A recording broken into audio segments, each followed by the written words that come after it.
सूचना केवल हमारे विचार हैं, वित्तीय सलाह नहीं। निर्णय लेने से पहले खुद शोध करें। किसी भी लाभ या हानि के लिए हम उत्तरदायी नहीं हैं। नेशनल एल्यूमिनियम कंपनी ने अपनी नई शेयर होल्डिंग रिपोर्ट्स रिलीज की हैं, जो फाइनेंशियल ईयर के क्वार्टर और पहले हाफ को कवर करता है, जो सितंबर 2024 के 30 तक चलता है। ये रिपोर्ट कंपनी के शेयर्स की डिटेल्ड जानकारी देता है, जिसमें promoters, promoter groups, foreign investors, public investors और सरकारी एंटिटीज शामिल हैं।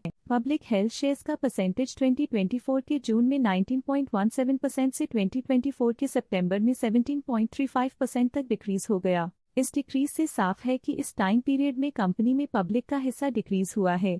DII डोमेस्टिक इंस्टीट्यूशनल इन्वेस्टर्स ने अपना शेयर होल्डिंग जून 2024 में 19.12% से सितंबर 2024 में 19.29% तक इंक्रीज किया। ये बताता है कि डोमेस्टिक इंस्टीट्यूशंस ने कंपनी में अपना इंटरेस्ट 0.17% तक इंक्रीज किया है। FII फॉरेन इंस्टीट्यूशनल इन्वेस्टर्स ने अपना शेयर होल्डिंग जून 2024 में 10.43% से सितंबर 2024 में 12.08% तक इंक्रीज किया।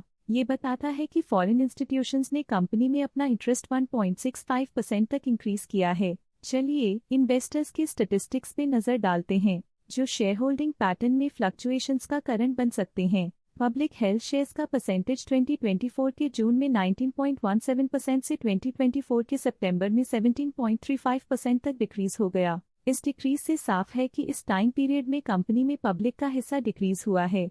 DII डोमेस्टिक इंस्टीट्यूशनल इन्वेस्टर्स ने अपना शेयर होल्डिंग जून 2024 में 19.12% से सितंबर 2024 में 19.29% तक इंक्रीज किया। ये बताता है कि डोमेस्टिक इंस्टीट्यूशंस ने कंपनी में अपना इंटरेस्ट 0.17% तक इंक्रीज किया है। FII फॉरेन इंस्टीट्यूशनल इन्वेस्टर्स ने अपना शेयर होल्डिंग जून 2024 में 10.43% से सितंबर 2024 में 12.08% तक इंक्रीज किया। ये बताता है कि फॉरेन इंस्टीट्यूशंस ने कंपनी में अपना इंटरेस्ट 1.65% तक इंक्रीज किया है। प्रेसिडेंट ऑफ इंडिया के पास प्रीवियस क्वार्टर में बिल्कुल भी शेयर्स नहीं थे, लेकिन करंट क्वार्टर में वो 51.28% शेयर्स होल्ड करते हैं। प्रेसिडेंट ऑफ इंडिया पिछले क्वार्टर में 51% शेयर्स होल्ड करते थे, लेकिन इस क्वार्टर में उन्होंने कंपनी से एग्जिट ले लिया है। म्यूचुअल फंड स्लैश ने अपने हिस्से को पिछले क्वार्टर में 13.31% से डिक्रीज करके 13.03% पे ले आए हैं। ये कंसेक्यूटिव क्वार्टर्स में -0.28% स्टेक्स डिफरेंस दिखाता है।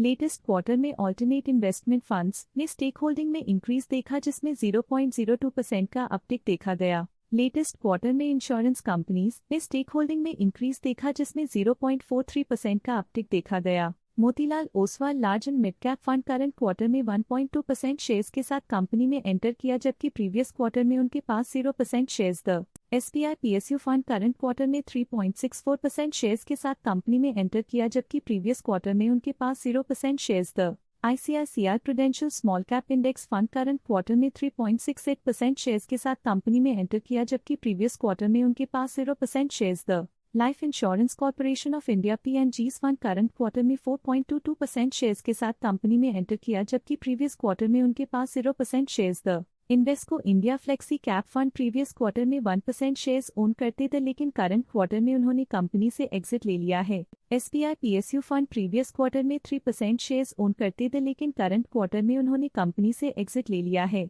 Quant mutual fund quant ELSS tax saver fund previous quarter में 2% शेयर्स ओन करते थे, लेकिन करंट क्वार्टर में उन्होंने कंपनी से एग्जिट ले लिया है। ICICI prudential small cap index fund previous quarter में 3% शेयर्स ओन करते थे, लेकिन करंट क्वार्टर में उन्होंने कंपनी से एग्जिट ले लिया है। Life insurance corporation of India PNG's fund previous quarter में 3% शेयर्स ओन करते थे, लेकिन करंट क्वार्टर में उन्होंने कंपनी से एग्जिट ले लिया है। इस पिछले क्वार्टर में foreign portfolio investors category I की स्टेक होल्डिंग में एक नोटवर्दी इंक्रीज देखा गया। उनकी स्टेक होल्डिंग में 1.47% का सिग्निफिकेंट इंक्रीज देखा गया। स्टॉक लेटेस्ट न्यूज अपडेट के लिए चैनल को सब्सक्राइब करें और वीडियो को लाइक एंड शेयर करें।